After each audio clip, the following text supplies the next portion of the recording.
Hey everyone, it's Ken from Ken's Corner, and today I got someone very been around for a while. He's written well over 40 books of both adult and children fiction and nonfiction sports history. I find that very intriguing. His name is Eric Zweig. I hope I said that right, Eric. Yeah, it was pretty good. Welcome to Ken's Corner. Thanks for having me. Thank you for being here. Let's start with some of your early influences. Um, I've read that you've mentioned that you've been a sports fanatic your whole life. So, what is your early influences? Who led you down the road of writing all these wonderful books? Well, I guess they're probably all the same answer, but it happened in stages. My parents were sports fans. My aunts and uncles, my older cousins. I'm the oldest in my family, but my parents are both the youngest in their family, and so I had cousins that were sports fans. I went to my first Leaf game. It was December 30th, 1970. I was 7 years old, and it was the Leafs and the Oakland Golden Seals, or maybe the California Golden Seals, technically. Um, but it's like in my memory, so I'm seven, and I'm sure I was asking my dad, take me to a game, take me to a game. I don't really remember that. But it's like I have no memories of hockey in the NHL before that night. And then, sports fan ever since. And then, of course, a big influence was, I guess, just under 2 years later, was the 72 Canada-Russia series. I would already have called myself a big sports fan by then, but like that seems like a real turning point for me in terms of just becoming a crazy, like it was all you wanted to do. Like as I said, I talk about like the news books in school. That would have been the next grade, grade 5. When I'm just writing, last night the Maple Leafs won, last night the Argos won, this weekend the hockey playoffs start, the baseball playoffs are on. Like that was just, my teacher would write things like, bring in newspaper clippings other than sports and, underline it and exclamation marks. And then I would for a day or two, and then I'd be back to like what I watched last night on sports. Yeah, you know what? Sounds a lot like my early beginnings. It does. Well, let's talk about your career beginnings. You graduated from Trent University. What a lovely university up there in Peterborough. That's very nice. You graduated there in 1985, and you began writing professionally about sports. What was your first major project? Well, it's funny because they are quite tied together. When I was I guess I was still in my second year of university, so this would be the 83-84 school year. I can't remember how I got connected, but it's funny. Like yesterday, I just got I'm still in touch with some of these people. I went to Chex Radio in Peterborough. Like I already kind of knew by then I wanted some kind of, I really don't understand why I didn't go into like sports broadcasting, which, there were courses for in those days. But I guess I never had that kind of burning desire to be on TV the way I think you need to have to actually succeed, especially then when it was a rarer thing to do. But I remember I went to the radio station in Peterborough and hung out for the morning. Gary Dalladay in Peterborough, he died a couple of years ago. He was a big name in Peterborough sports, with the Peets and just, he did the radio sports every morning. And I hung out with him and watched him, do his sportscast and gather it was the first time I'd ever been in, I guess, a working newsroom. It was kind of neat. And I remember, so it's why we'll backtrack a little bit. Because it all comes together. In terms of like, I became a sports fan through, as I said, that first Leaf game and the 72 Canada-Russia series. When the Blue Jays were formed in 77, baseball became a huge part of my sport. Yeah, there you go. Like I'm a much, even though hockey has become sort of my professional life, I'm a much bigger baseball fan than a hockey fan, really. And yeah, I'm pretty excited for I guess I'm not sure this is going to air today, but when we're doing this, the Yankee game is a couple hours off. Yeah, well, you know what? I'm my own editor for a little bit, so this might be out on TikTok by the end of the day, to be honest. Okay. Right. Yeah, let's talk. You know what? We're going to go off topic a little bit. Let's talk about the Blue Jays this season. Your excitement behind the team this year. Yeah, well, it's funny, like I have been they can't be this good. They can't be this good. Like I wish like my younger self would have just let it wash over me and love it. Now I guess I'm older and more cynical. I just kept thinking they can't be this good. It's gonna blow up, and I'm still pretty nervous that they won't beat the Yankees, but I sure hope they do. But instead of just like enjoying so much about this team that there is to enjoy, I've kind of let myself worry too much that they can't be this good. But now that they're here, like I'm all in. I'm having fun. This is the best thing, like baseball playoffs for me. I don't know. It's the greatest thing. So I say that goes back to when the Blue Jays became, this is sort of what my introduction to sports history, more through baseball than through hockey. Because I was a terrible baseball player as a kid. I didn't really like baseball until the Blue Jays got a team. And the next year, 78, my brothers and I ordered this superstar baseball board, like dice game through Sports Illustrated.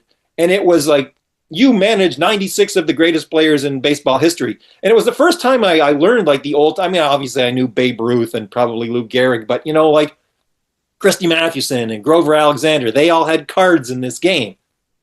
And my mother bought us a book called Big Time Baseball, which is sort of similar to some of these books I've done in more recent years. And it had like all the old stories and all the old legends. And I just got so fascinated with the early history of baseball. And that eventually kind of bled into hockey too, but it started with baseball. And when I went to the radio station in Peterborough, it must have been October of 83 or 4. Because I remember Gary Dalliday was a this day in history kind of thing, and it was the first World Series broadcast on radio, and it was 1921. And I guess it didn't come with a lot of information. And he said, who are the teams that were playing? And it was like, I just knew. It was the Yankees and the Giants. I said, in fact, it was the Yankees and Giants in 21, 22, and 23. And he looks at me like, come on, kid. And he goes and grabs a book and looks it up, and it was exactly as I said. And I think that impressed him. But nothing really came of my following him around that day. But so, all right, so in my last 2 years of high school and while I'm in university, I worked for the Blue Jays ground crew at Exhibition Stadium. So when they were marching towards the pennant in 85, I went to the guys in Peterborough. It was Gary Dalliday and Gord Gibb, who was sort of behind the scenes. And I said, as the Blue Jays go towards the World Series, because I had no doubt they were going to get there. They might not win, but, I was pretty confident they'd get past Kansas City, though we probably weren't even at that point yet. It's like, I want to write day to day in October this moment in World Series history that you can use as sort of, hyping the Blue Jays and the broadcasts. And I said, I will write it to you for free, but I want you to like give me a letter of recommendation that says, Eric Zweig is a young writer and he's writing this for us and he's great, and let me sell it to anybody else I can sell it to. I didn't sell it to anybody else, though the Toronto Sun rather, picked up the text. And then the guys in Peterborough got nervous that, they'll just think we're reading it out of the newspaper. So I had to have the Sun write a little disclosure that said Eric Zweig is writing this for Czech's newspaper or Czech's radio in Peterborough and for the Toronto Sun. So that was my first writing, my first media. Like, I'd never been the kind of guy, lots of writers will tell you, I always wanted to write. I grew up wanting to be a writer. I never really did. I just kind of fell into it, and that was how, and that's how it all started. Yeah, well, that's a big fall into it. 40 something books later. What is the exact number?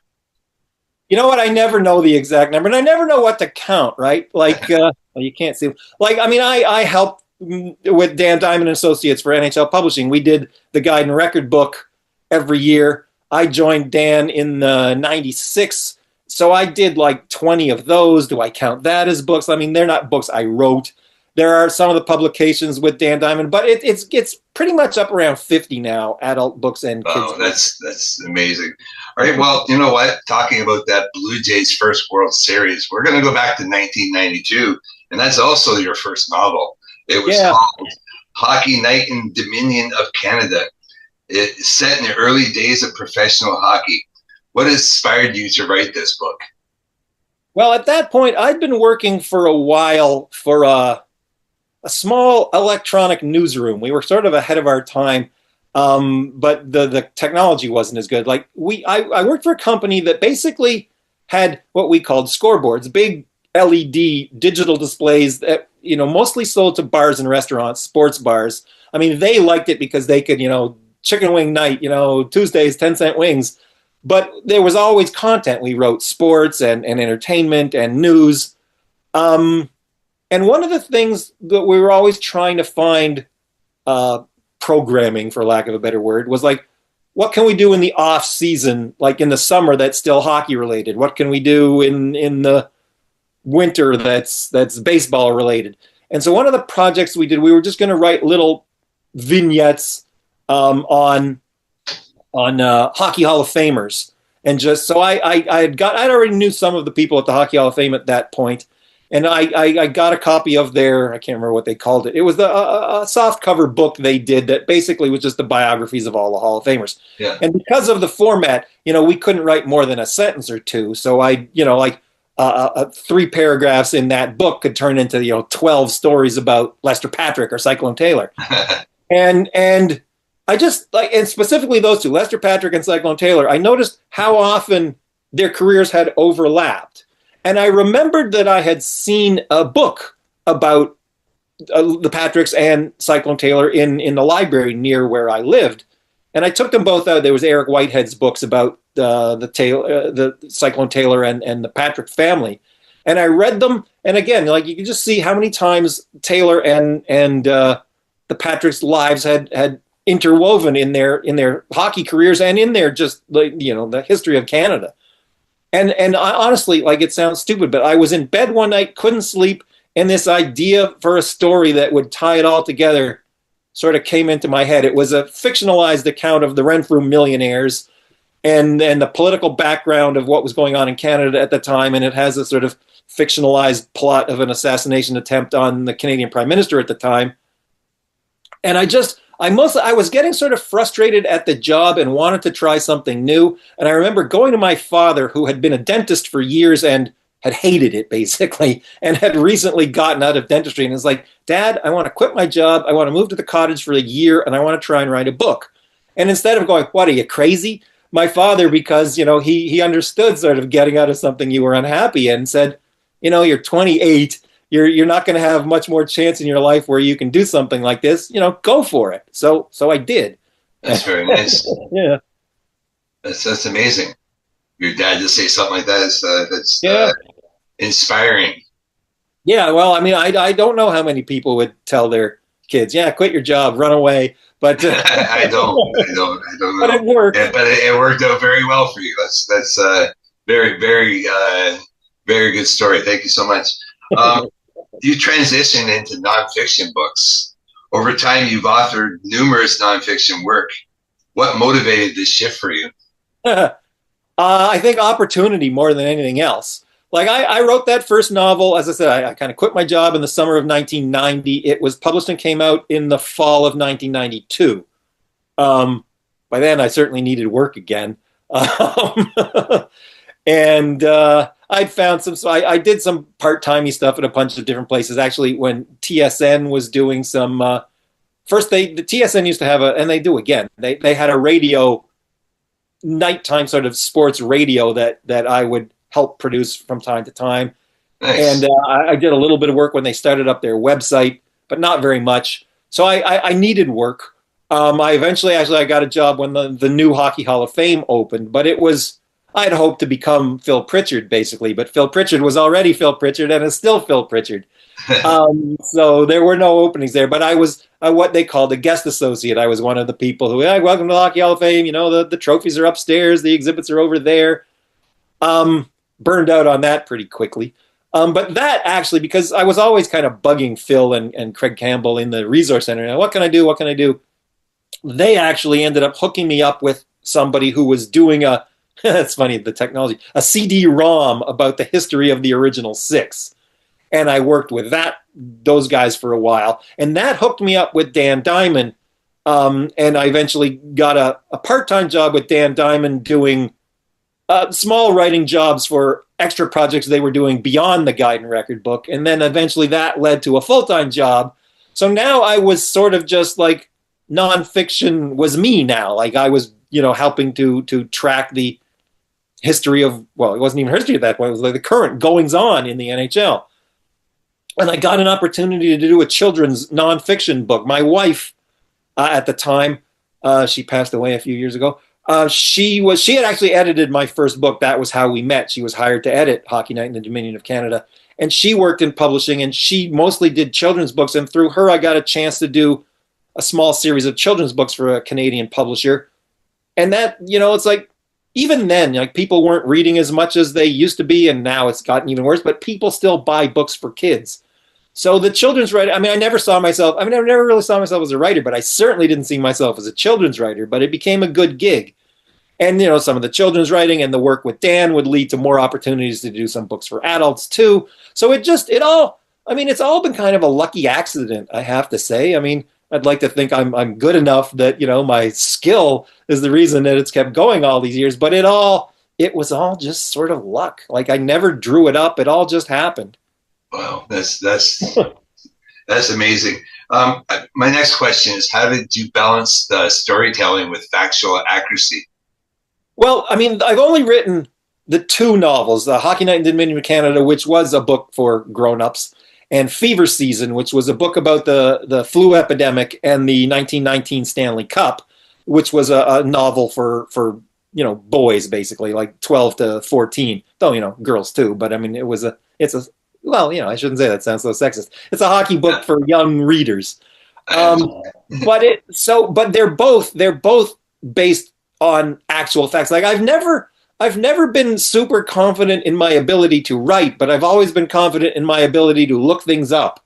So even the novels I've written, and I have a new novel that hopefully will see the light of day in the future, they're all based on factual things, so that there's plenty of research to pin the stories to. So that for me is how the novels, because I mean, I kind of saw myself as a novelist after my first book being a novel. So even you can see the books behind me. There's the Art Ross book and the Engraved in History about the Kenora Thistles, which are, I mean, they're nonfiction. They're not, but I like to think there's a bit of flair to them. But again, it's the right, like, I know I can do the research and I can figure out the words to string together the research. So that's pretty much how it's all worked for me. That's awesome. Well, you were talking about your research, and your books are known for your research. Could you walk us through your research process while tackling a project? Yeah. Again, like, it's funny. Like I said, I never really planned out my career. I never really plan out the books either. I just sort of start where I know the beginning is and see where they'll go. Some of the kids' books particularly are just like random fact. There's no story to it. But for me, I mean, if the internet hadn't come to be, and so many, newspapers that are now available online and newspaper archives available online. I mean, that's most of my research just comes from reading what they were reporting on the next day.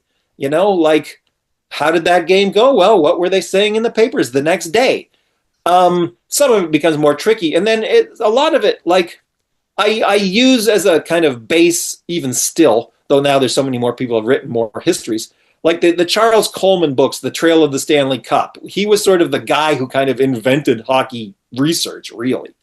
But because they were written a long time ago, and because there was no real way to check them, I mean, everybody who's in this field and knows, like, there are plenty of errors in Charles Coleman, and people have now, done the statistics in different ways. But still, I mean, if he says this was discussed at the NHL meeting on October 5th, 1937, you can be pretty sure there was an NHL meeting on October 5th, 1937. And so I'll go to the newspapers on October 6th, 1937, and what had they reported on happened at those meetings. You can't always find it. It's interesting. Like, he must have, I don't know, it must have been such painstaking work. Like, he had to go to libraries and get the stuff on microfilm and crank through it. Which I do. When I started, I had to do too. But now there's so many of these websites that have digitized newspapers. But it's still easy to miss, and there aren't, like, not every paper exists. So, you wonder if you can't find something that he wrote. It's like, well, was that in the Montreal Herald, which has never been digitized? Was that in the Toronto Telegram, which has never been digitized? And, I can go to the libraries in Toronto and find the Telegram. It's harder for me. I mean, I could go to Montreal and find the Herald in libraries too. So But a lot of it now, because I worked for Dan Diamond and we were affiliated with the NHL for all those years. I mean, and it's funny, I didn't do it for a while, but I have gotten back to just like, hey, guys in the NHL, you have these papers somewhere. Can you check and confirm? Was the Art Ross Trophy donated on this day, and is the story as it's always been told? And they have pretty detailed records of like the letter writing between Frank Calder or Clarence Campbell or whoever it was at the time, and the donor of the trophies, or what was going on in the rules at the meetings. So, I mean, I don't like to just go to them with, a blank, but it's like, hey, can you confirm that on this date, this was discussed at that NHL meeting? Story.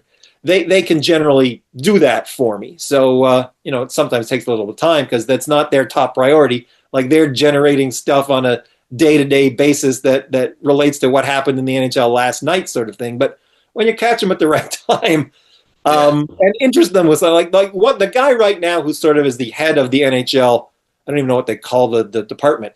That's just statistical archives, basically. He likes this stuff. So like if I can get his attention on a time when he's got a few minutes, he's kind of happy to look the stuff up for me. And it's always great to have it because that's the best confirmation. Look, it comes right from the minutes of the NHL board meeting. That's how icing became a rule or whatever it is. Yeah, that's interesting. You've written for both adults and children. How do you tailor your writing to suit different age groups while maintaining your historical integrity? Yeah, I honestly, I think adults don't like hearing this, but I don't make much of a change. Like, I would say the children's books, and some of them are written specifically for, readers who struggle to read. So in those cases, you have to make the sentences shorter, the language simpler. But in most cases, I just figure, hey, here's a neat story I'm telling you, and I just tell it the same way I'm telling you, I think. I don't make a lot of conscious effort to, oh, this one's for adults, this one's for kids. To me, it's all kind of the same stuff. And yeah, to me, the most important part, and sometimes it's aggravating to the publishers, I think, is like to get the story right. Like, I don't care to make it colorful. I like to make it colorful, but I want it to be accurate. Like, I feel like if my name's on it, people now expect, this will be, that's why that one's called, well, it's kind of covered, but True Stories. It was like, I'm kind of tired of like all the stories that are just the myths without, and there's always some factual basis behind it. But in the old days, it was just writers, remembering what they'd heard or asking old people to recall their memories of what they'd seen. Now it's so easy. You really, you're just being lazy if you're not fact checking the way we can now. So to me, that's the more important rather than tailoring it to kids or adults. It's like, especially if I'm telling kids, it's like, hey, kids, we don't need to perpetuate the myths for another zillion generations. Let's get the stories right. Yeah, you've already spoke about a possible or actual release of a book. Can you give us any insight to that one right behind me there? No, it's a numbers game, hockey. That's my newest one. It's out right now. I'm in the middle of a book, though I haven't gotten a lot of feedback yet. Another book for Firefly. So Firefly did the True Stories books, and they've done a ton of hockey books for several years until fairly recently. They were kind of the official publisher for the Hockey Hall of Fame. So I wrote some, and I helped, write small pieces for others. But we're just doing a new one that for right now, it's just like a giant, it's kind of like the kids' books I write on steroids. It's just like a giant book of hockey. They're calling it hockey trivia. I still to me, trivia is still questions and answers, even though that's not what trivia really means. Like, I kind of like facts and figures better than trivia because, anyway, it's just going to be like a giant book of hockey facts. That won't be out till at least like a year from now. So I there's not that much to say yet because I don't know what they want from what I've already written. But that'll be the next sort of hockey, and that will be, generally speaking, for adults. There won't be anything in it that a kid couldn't read, except that it's going to be, like 500 pages. It's going to be a great big book. That's awesome. We're at it, thank you. While we're at it, can you tell us where we can purchase one of your books? Well, generally speaking, they're all. I've never yet. The novel I'm working on now might end up being self-published, but they're all published by traditional publishers, so they're generally all available in bookstores. The older ones it might be hard to find in a bookstore, but I mean, I don't need to promote Amazon, but Amazon has most of my books available. Indigo, if you're in Canada. My website, which is just my name, ericzweig.com, has a list of all my books and links to basically to Amazon where you can purchase them. Wherever you buy books is where you can buy them. As I said, some of the older ones you might have to find on secondhand bookstores, Aid Books and places like that. Like Hockey Night in the Dominion of Canada is out of print, but it's still available for crazy amounts of money. Like if you can find it inexpensive, buy it. It ain't worth $80 to $100, but it's worth the original $19.95 or $17.95 it cost. So if you can find it at a good price, but again, like that, you have to do some digging for those. That's amazing. I only have a couple more questions for you here. Do you have any advice for any aspiring writers that might want to get into the same field that you're in? Well, specifically in the same field, I wish you luck. I've had a lot of, in my life, hockey fans don't care about history. History readers don't care about sports. And it takes a lot of luck in any way. Like you can write the world's greatest book, but if you can't find someone to publish it or a market, if you self-publish it. But it's funny. So the first time when I was going to quit my job and write that first book, and I have a cousin who's a writer. We weren't super close. He's actually my father's cousin, but that's neither here nor there. And I just kind of called him up and said, I want to write a book. What do you do? And his advice was basically, if you want to write something, write something. And I thought, well, that's stupid advice. I mean, that's not what I'm looking for, but it's the only advice, really. Like, if someone says to you, hey, I want to be a hockey player. How do I become a hockey player? It's like, well, you get on a team, you practice. You want to be a doctor, you go to school, you study, it's no different. Like when I'm talking to kids, especially, and there's always, in a classroom, I generally like to speak to kids, like grades 5, 6, and 7. There's always a couple of quiet kids who you just know, they want to be a writer, but they're shy and they don't want to approach you. So I tell the kids, and it's the same for adults too, though it's easier when you're a kid, just write. Like when I was writing in my school news books, I didn't realize that was practice for a career, but it was. And I tell kids especially, like if you're shy and you don't want to show anybody, don't show anybody till you're ready, but eventually somebody has to see it. Like, you're never going to be a writer just writing it for yourself. So when you're ready, go to somebody you trust and have them read it and tell you what you think. It's a little harder to get a book published than just that, but it's basically the same thing, like try, see. I mean, you're not necessarily going to have a dad who says, quit your job and I'll support you while you do this. Helps if you do. But I mean, it's funny. Like for me personally, and even now, it's like, I always knew, which is why I kind of quit my job to write the first book. Like I could never do it in my spare time. Lots of people do because, not everybody can afford to leave their job. I wasn't married yet. I had a father who could handle it. But, right in the evenings after your job, after you put the kids to bed. I mean, to me, I always knew that would be difficult for me, but that's what most people have to do. I mean, you just have to me, the only thing that's hard about writing is finding the time to write. Like my wife and I used to joke. It's like, it's so easy to not write. It's like, look, we're not writing right now. I mean, there's always a million excuses why I'll start it tomorrow. That's to me the hardest part. It's just like get in there and get doing it and keep at it. That's the only real way to do it. Yeah, that makes sense. And almost anything in life, really.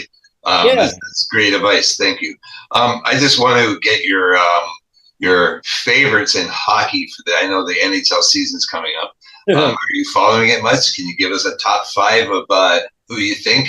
I always tell people, it's funny, before I wrote the book about the Thistles, I used to, and when that used to be closer to 100 years ago, it's like, I can tell you way more about why somebody won the Stanley Cup in 1907 than I can give you an accurate prediction as to who's going to win the Stanley Cup now.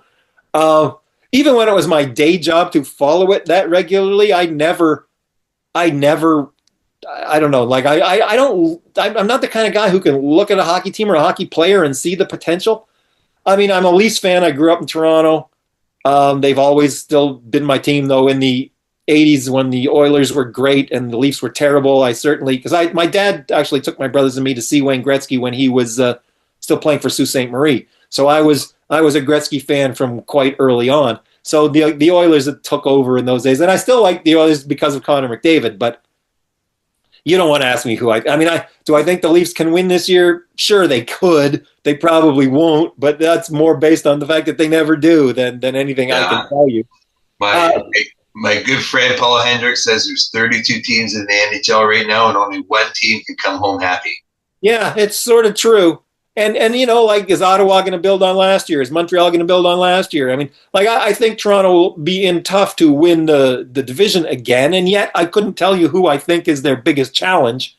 I just feel like, I mean, I wasn't the kind of guy who dumped on Marner left and right. I mean, he's a big loss, 100 points. I mean, yeah, he didn't do much in the playoffs, but none of them did, really. That's a lot of points to replace. And maybe some of these new guys, I don't know. I mean, they're going to have to play a slightly different style, and I'm sure Berube can get them to do that, but I don't know how successful it'll be.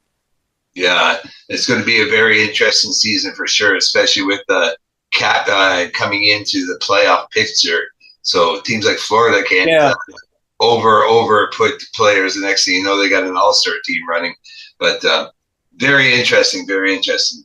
Thank you so much for your time here today, Eric. I know the Blue Jays are coming out real soon, so let's get ready to watch what happens during the Blue Jay run here. And this, I hope it's a long one for the Toronto fan base here. That would be fun. I'm fairly nervous going up against the Yankees, but I'm hopeful. Yeah, me too. Again, this is Eric Zweig. He's a sports historian and author of so I've been told now 50 books plus, probably more, probably close to 100 from what you were saying during this interview. And my name's Ken Judge, and we're here on Ken's Corner Podcast. Thank you so much for your time. Oh, thanks very much.